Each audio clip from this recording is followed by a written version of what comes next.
दोस्तों सादर वंदे। मन की अंधेरी गुफा में पलने वाले कुछ एहसास एक उफनती नदी की तरह होते हैं।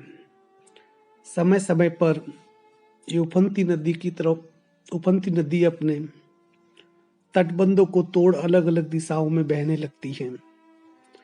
शब्दों के इस सैलाब में हमें लगता है कि जो हमें कहना था वो कह दिया, परंतु ऐसा होता नहीं।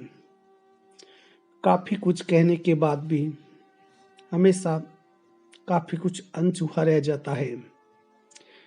इस अव्यक्त को व्यक्त न कर पाने की पीड़ा ही हमें हर बार शब्दों के सैलाब में बह जाने को प्रेरित करती है। छू लेता तो उसे खो देता, इसलिए अनछुआ छोड़ आया वो लम्हा। छोड़ने का दर्द साथ लिए चल पड़ा मेरा कारवां तन्हा। चल पड़ा मेरा कारवां तन्हा। लोगों को अक्सर मैंने यह कहते सुना, जिंदगी बंद किताब की तरह ही बेहतर है, पर इतना सबक जरूर याद रखें, बंद किताबों को भी अक्सर दीमक चढ़ जाती है। बंद किताबों को भी अक्सर दीमक चट कर जाती है। उम्र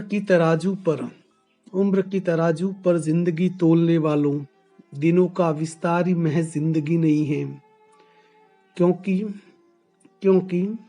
अनंत विस्तार वाले सागरों को भी हमने खारा पानी उगलते देखा है।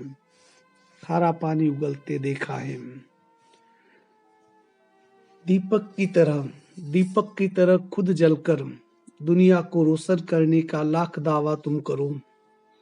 ये सत्य मगर याद रहे, पैरों तले तुम्हारे हिस्से सिर्फ अंधेरा ही आएगा। गुलाब हो तुम बेशक, महक बनकर तुम बिखर जाओगे, सौंदर्य बनकर तुम निखर जाओगे, मगर याद रहे इतना, शाम ढले तुम भी मुरझा जाओगे, मिट्टी में मिलकर मिट्टी का हिस्सा बन जाओगे।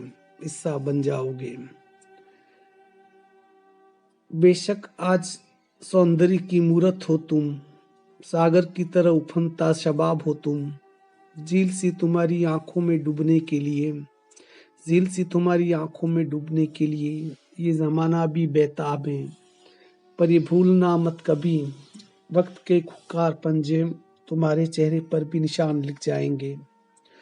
आसमां की तरफ फैली दास्तां थी तुम्हारी हमारी, बस चंद लम्हों में सिमट गई, समेट पाते उसके पहले ही जिंदगी की ये शाम ढल गई। मत लगाओ ये हिसाब किताब की, मेरे हिस्से में अब कितना आएगा। उठ खड़ा होगा अपने पैरों पे जब ये देश, सबके हिस्से में एक नया सवेरा आएगा।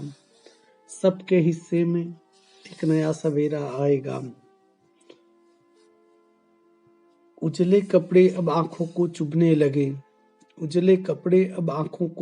लगे, क्योंकि छिपे उनके दाग अब दिखने लगे, समय की कसौटी पर परखा जब उन्हें, उजले कपड़ों में किरदार नंगे दिखने लगे। धन्यवाद। जय हिंद।